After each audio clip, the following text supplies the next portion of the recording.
In this video, I'll show you how my Lego Star Wars diorama evolved, so you can see it at various stages of its development.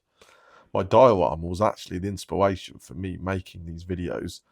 Before we get going, I didn't know if you actually knew I upload content to YouTube, TikTok and Instagram, so if you could, please drop me a like, follow and subscribe, and this will help me grow my channels. Anyway, before Lego Star Wars, myself and my brother used to have Star Wars Kenner toys, the first Star Wars figures you could actually get.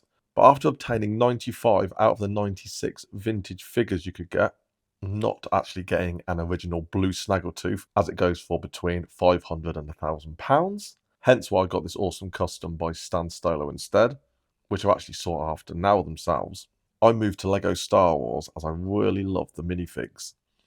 After getting a few, I wondered how I could display them. Then I thought, if I bought a cantina, they could all just be hanging out in there on a shelf together. So I bought set 75052, and I thought I could make a mashup between this and Jabba's palace. So I teamed Max Rebo from Return of the Jedi with a Bith musician from A New Hope, while Lego have actually yet to give us the rest of Max Rebo's band. I'd love a Droopy McCall and Cy Snootles. And I thought I'd put Jabba in there next to Han in Carbonite. When I moved house, I put this on a base plate and I added a ship that looked like the Razor Quest I got from B&M and made another tier for my Slave 1 and made the rest look like Tatooine. And I also added the Desert Skith set 9496, which actually came with a Sarlacc pit as well. Then I created another tier to be more grey to have all things related to the Empire, and another tier to be like Hoth. And I built a custom Emperor's throne room chair and window. Next to be added was a small Ewok set, and I really loved the Rio Durham minifigure from Solo: A Star Wars Story, who was actually voiced by Jon Favreau, who created The Mandalorian. But it wasn't actually much more to buy the set that he came in, the Imperial 80 Hauler set number 75219.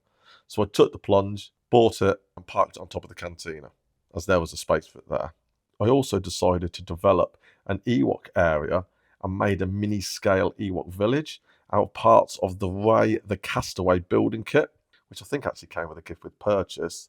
Here, my 4-tier diorama display was born, which I knew I could always add to and let it evolve. And I added a mini Death Star.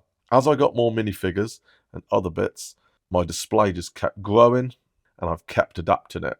I thought about creating a space under Jabba's chair that I built and to put a hole under there where minifigures could fall through into a Rancor pit. So I did this and built a Rancor pit into the tier below.